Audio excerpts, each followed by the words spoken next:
नमस्कार विद्यार्थी मित्रों। आज हम पेड़ होने का अर्थ इस कविता का अंतिम हिस्सा अध्ययन करने जा रहे हैं। डॉक्टर मुकेश गौतम जी ने पेड़ होने का अर्थ इस कविता के अंतर्गत 3 बातें पेड़ के हमें बताने का प्रयत्न किया है।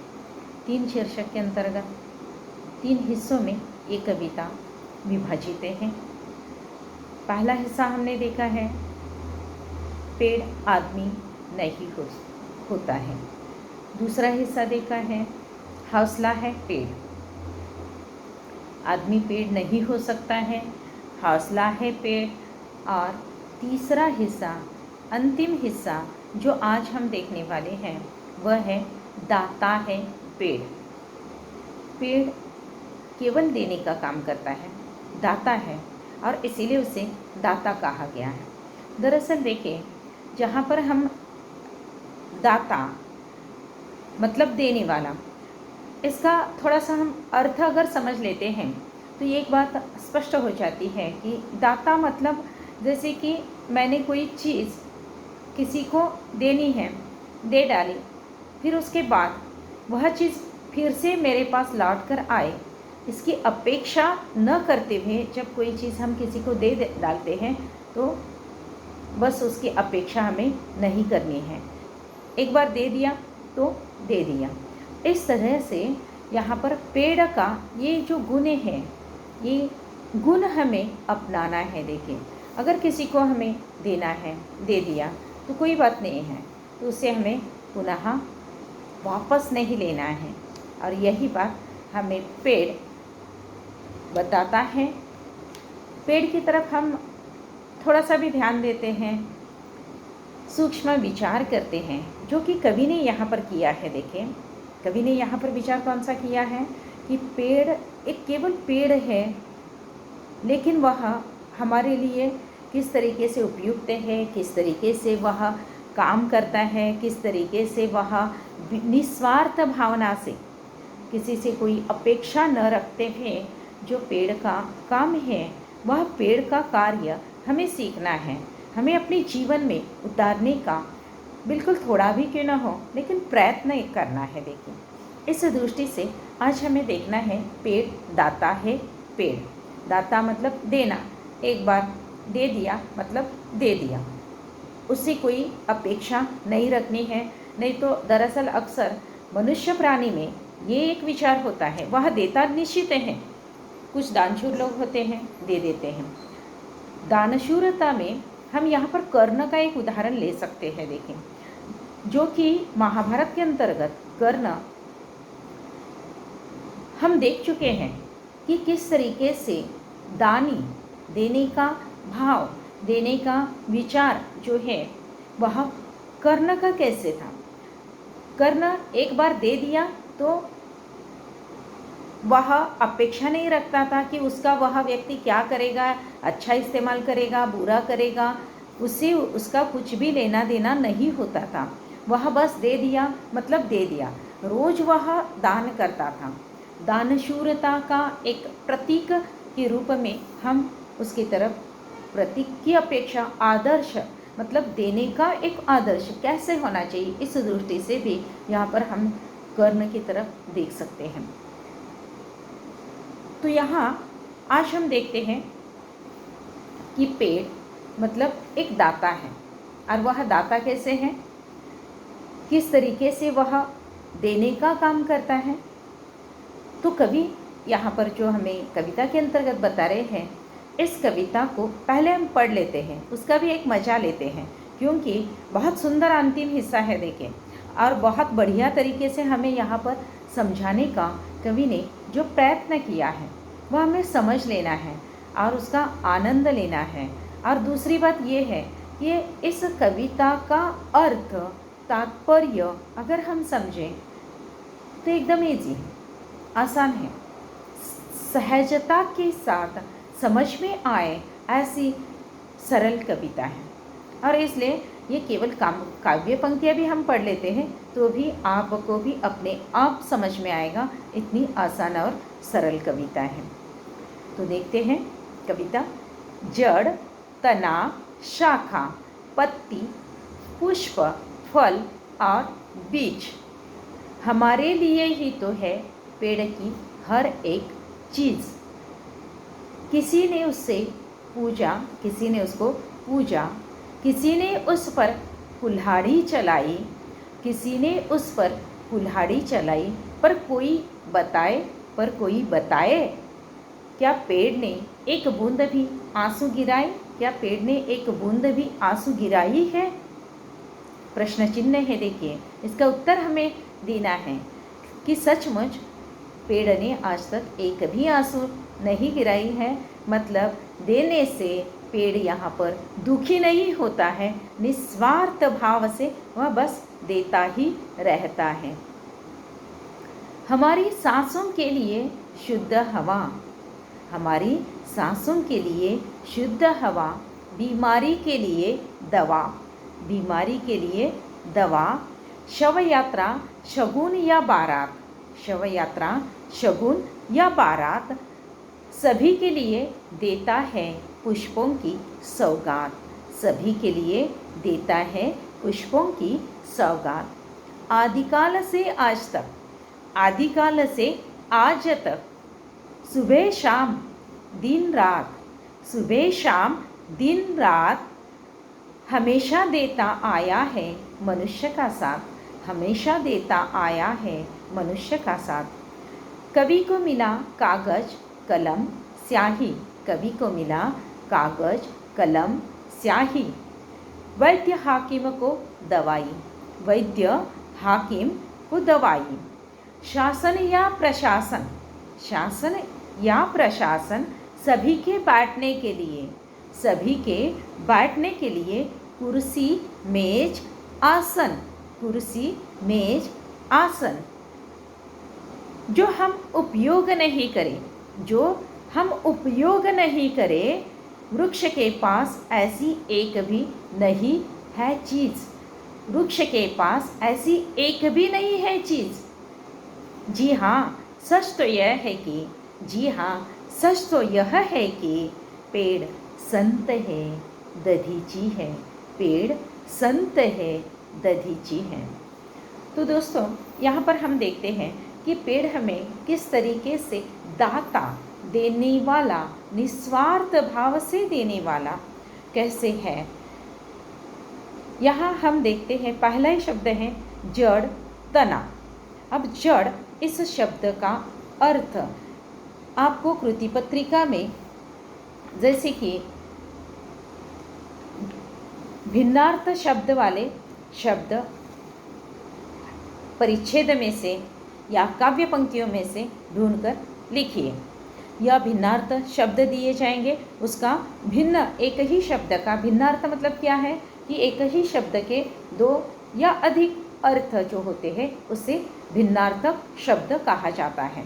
तो यहाँ पर जैसे कि जड़ है, मतलब जड़ मतलब जो वृक्ष की जड़ होती है, जो वृक्ष का मूल होता है, उसी जड़ यहाँ पर अपेक्षित अर्थ है। इस कविता के अंतर्गत पेड़ के संदर्भ में देखा जाए तो जड़ मतलब यहाँ पर उस जड़, उस पेड़ की जो मूली है, जो मूल है, उसे जड़ शब्द इस्तेमाल किया गया है। लेकिन अर्थ यहाँ पर अलग अलग अर्थ यहाँ पर हमें मिल जाता है। और वह अलग अर्थ कौन सा है? दूसरा अर्थ है मूर्ख। अरे जड़मती है ये, इस तरीके से जो शब्द प्रयोग किया जाता है तो मूर्ख और पेड़ का मूल, इस तरीके से यहाँ पर दो अर्थ हो जाते हैं। अब तना, तना मतलब जो पेड़ का जमीन से ऊपर का जो हिस्सा आता है उसे तना कहा जाता है। और जैसे कि हम कहते हैं ना, कोई अरे क्या तना है देखो, मतलब अकड़ है, जिसमें अकड़ होती है ना तो उसको भी तना कहा जाता है।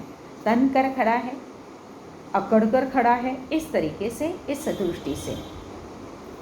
फल, शाखा, पत्ती, पुष्प, फल और बीज। फल का भी दो अर्थ यहाँ पर निकलते हैं। देखिए, पहला फल पेड़ के संदर्भ में देखा जाए तो फल मतलब यहाँ पर जैसे किसी कोई भी पेड़ का फल जो हम खाते हैं, इस्तेमाल करते हैं, वह फल। और दूसरा फल जो है परिणाम, परीक्षा का फल क्या आया, इस तरीके से हम पूछते हैं ना, रिजल्ट उसका परिणाम क्या आया, इस तरीके से। तो आगे देखते हैं, हमारे लिए ही तो है पेड़ की हर एक चीज़, ये पेड़ का हर। तो आगे देखते हैं, जड़, तना, शाखा, पत्ती, पुष्प, फल और बीज, हमारे लिए ही तो है पेड़ की हर एक चीज़। ये सारी चीज़ें हमारे लिए, मनुष्य मात्र के लिए, मनुष्य मात्र के इस्तेमाल के लिए, उपयोग के लिए ही ये पेड़ हमें दे देता है। और यही बात यहाँ पर महत्वपूर्ण है कि पेड़ दाता है। हर कोई चीज़ अपने पास जो है वह सब कुछ पेड़ हमें दे देता है। किसी ने उससे पूछा, किसी ने उस पर कुल्हाड़ी चलाई, किसी ने उसको पूजा की है, पूजा के लिए इस्तेमाल किया है। पूजा में जैसे कि इस निसर्ग में से फूल, पत्ते, फल पूजा के लिए इस्तेमाल करते हैं। बस उसी तरीके से यहाँ पर हम देखते हैं कि कुछ लोग जो होते हैं उसका इस्तेमाल किस तरीके से करते हैं, उसका इस उपयोग किस तरीके से करते हैं। बस वे कुल्हाड़ी चलाते हैं, और कुल्हाड़ी चलाकर जैसे कि फर्नीचर के लिए या जलाने के लिए, मतलब कोई भी फर्नीचर बनाने के लिए या खाना बनाने के लिए सरपन समझकर इसका इस्तेमाल किया जाता है। तो इस तरीके से हम देखते हैं कि पेड़ का इस्तेमाल कुछ लोग कैसे करते हैं। पेड़ का इस्तेमाल करने वाले जो लोग हैं, पूजा के लिए, उपयोग के लिए, खाने के लिए, फल, पत्ते, शाखाएं, पेड़, सबका इस्तेमाल करते रहते हैं। लेकिन साथ ही साथ कुछ लोग ऐसे भी होते हैं जो लोग यहाँ पर कुल्हाड़ी चलाते हैं, पेड़ को पूरा मार डालते हैं, खत्म कर देते हैं। और ये पेड़ के लिए दुखदायक भी बात है। देखिए, पेड़ एक बड़ा करना, उसका संवर्धन करना, उसे बड़ा करना बहुत महत्वपूर्ण बातें हैं, लेकिन उसे तोड़ने से कितना सारा नुकसान होता है, कुल्हाड़ी चलाने से, ये आज हम देख रहे हैं। तो बस यहाँ पर सोचने वाली बातें हैं कि कोई उसका उपयोग कैसे करता है, किस तरीके से करता है, ये सोचने के लिए कभी हमें प्रवृत्त कर रहे हैं कि इस तरीके से आप सोचिए। पर कोई बताए, क्या पेड़ ने एक बूंद भी आंसू की गिराई? तो बताइए आप, कोई भी आप बता सकते हो कि पेड़ ने एक बूंद भी आंसू की गिराई है? इसने, किसी ने कुल्हाड़ी चलाई, किसी ने फूल का इस्तेमाल किया, फूल तोड़े, पत्ते तोड़े, उसकी शाखाएं तोड़ी हैं, लेकिन पेड़ कभी एक बूंद तक नहीं गिराता है, दुखी नहीं होता है, क्योंकि उसको पता है कि मेरे पास जो है सब देने के लिए है। मैंने जैसे बीज से अंकुरित होकर पेड़, पौधे से पेड़ बना हुआ है, बस देने के लिए ही वह बना हुआ है। कोई पूरा भी मार डालता है उसे तो भी वह इनकार नहीं करता है या दुखी नहीं होता है। हमारी सांसों के लिए शुद्ध हवा, फिर भी कोई कुछ क्या करे, उससे कुछ लेना देना नहीं है। बस उसे इतना पता है कि कोई कुछ क्या भी करे, लेकिन हमारी सांसों के लिए शुद्ध हवा ही देता है। वह उसमें कुछ मिलावट नहीं करता है, या वह ये नहीं सोचता है कि अरे सब कुछ मेरी तरफ से ये ले ही जा रहे हैं। इस तरह की भावना उसके मन में कभी नहीं होती है। वह देने का ही काम करता है। बीमारी के लिए दवा, जैसे जड़ी बूटियों का इस्तेमाल किया जाता है जब कोई बीमार होता है, तो इस तरीके से बीमारी के लिए दवा के रूप में वह उपयोग में आता है। शव यात्रा शगुन या बारात, शव यात्रा हो, मृत्यु के पश्चात भी, मनुष्य की मृत्यु के पश्चात जो फूल चढ़ाए जाते हैं, श्रद्धांजलि के लिए जो फूल चढ़ाए जाते हैं। शगुन मतलब शुभ अवसर, शुभ प्रसंग पर, शुभ घड़ी पर जो कार्यक्रम किए जाते हैं, उसे शगुन पर इस तरीके से, मतलब फूल हो, पत्ता हो, जो भी है, जैसे कि शादी का काम है तो आम का पत्ता चाहिए, पेड़ की पूजा दरवाजे पर की जाती है। देखिए, तो ये जो बातें हैं, पहले तो बहुत सारा पेड़ का इस्तेमाल किया जाता था। मंडप, पंडाल जो डाला जाता था वह भी पेड़ से ही, पेड़ काट कर पत्तों से डाला जाता है। आज तो आर्टिफिशियल बहुत बढ़िया से बढ़िया पंडाल बन जाते हैं, लेकिन पहले ज़माने में पेड़ और पत्तों से ही बनाया जाता था। तो इस तरीके से हर कोई अपनी तरीके से अपने लिए जहाँ जहाँ पेड़ का उपयोग होता है, जहाँ जहाँ इस्तेमाल कर सकते हैं, वहाँ पर पेड़ का इस्तेमाल किया जाता था। सभी के लिए देता है पुष्पों की सौगात। जैसे शादी है, जैसे शगुन है, जैसे बारात है, तो फूल देकर हम स्वागत करते हैं ना, बस उसी तरीके से यहाँ पर स्वागत किया जाता है। और ये स्वागत करने का काम ये फूल करते रहते हैं, सुगंध के साथ और अपने रंग रूप के साथ स्वागत करते रहते हैं। आदिकाल से आज तक, सुबह शाम दिन रात, आदिकाल से, ये आज की बात नहीं है, पहले ज़माने से लेकर ये चला आ रहा है, आज भी चल रहा है। हमेशा देता आया है मनुष्य का साथ, ये हमेशा मनुष्य का साथ देता आया है। देखिए, कवि को मिला कागज कलम स्याही। कवि को क्या क्या मिला है? कागज मिला, पेड़ से ही कागज बनता है। देखिए, कलम, पेन लिखने के लिए, स्याही, ये सारी चीज़ें पेड़ से ही उपलब्ध हो चुकी है कवि के लिए, कवि की लेखन कला को बढ़ाने के लिए। वैद्य हाकिम को दवाई, वैद्य हो या हाकिम, तो उसके लिए दवाई जो पेड़ पत्तों से बनाई जाती हैं, दवाई। शासन या प्रशासन, शासन हो या प्रशासन, प्रशासन मतलब शासन ही, तो शासन हो या प्रशासन, सभी के बैठने के लिए मेज कुर्सी आसन, मेज कुर्सी और आसन ये पेड़ के द्वारा ही बनाए जाते हैं। जो हम उपयोग नहीं करें, जो पेड़ से हम उपयोग न करें, वृक्ष के पास ऐसी एक भी नहीं है चीज़, हम उपयोग नहीं करते हैं, ऐसी कोई चीज़ पेड़ के पास नहीं है। जी हाँ, सच तो यह है कि, जी हाँ, सच तो यह है कि पेड़ संत है, दधीची है। पेड़ कैसे है? संत है, दधीची है। संत मतलब शांत भाव से जो कुछ अपने पास है, ज्ञान है, जो कुछ है वह लोगों को देना है, ज्ञानी करना है, लोगों को विचार देना है, लोगों में होने वाली कुरीतियाँ, कुपद्धतियाँ बंद करने के लिए ज्ञान का सतत निरंतर प्रचार प्रसार, समाज सुधार करने का काम संतों ने आज तक किया है और करते रहते हैं। दधीची, दधीची मतलब जो दधीची ऋषि थे, बहुत ज्ञानी पंडित थे, लेकिन उनके ज्ञान के कारण से, उनकी तपश्चर्या के कारण से, जब रुद्रासुर दैत्य जो थे, देखिए, और देव और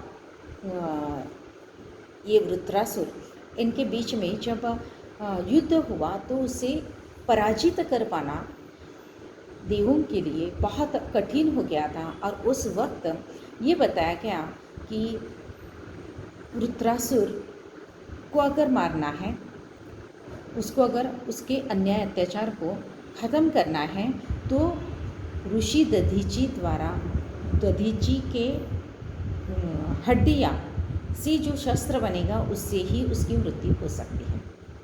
और उस वक्त सभी के काम में आने वाले संत ऋषि जो हमारे थे, तो दधीची ऋषि का एक खास वैशिष्ट्य इस तरीके से है कि दधीची ऋषि ने अपनी हड्डियाँ भी, अपना प्राण त्याग दिया, समाधि अवस्था में चले गए और उन्होंने अपना प्राण त्याग दिया और उनके हड्डियों से अस्त्र बनाया, रुद्रासुर का वध किया गया। और तभी जाकर वृत्रासुर की मृत्यु हो चुकी। तो इस तरीके से अपने मरणोपरांत भी अपनी हड्डियों का तक उपयोग करने वाले दधीची ऋषि, बस उसी तरीके से ये पेड़ दधीची है, संत है, ऋषि है। इस तरीके से यहाँ पर इस कविता का अंत डॉक्टर मुकेश गौतम जी ने किया है और यहाँ पर कविता समाप्त होती है। तो अभी आपको और अपना काम बढ़ता है, आगे चलकर आपको यहाँ ये अपना कृति पत्रिका आपको मैं दे दूँगी, ग्रुप में भेज रही हूँ, तो उसका भी आपने अपने नोटबुक में लिखना है। लेखन कार्य भी आपको निश्चित रूप से करना है। देखिए, तो ठीक है, आज के लिए यहाँ पर हम रुक जाते हैं।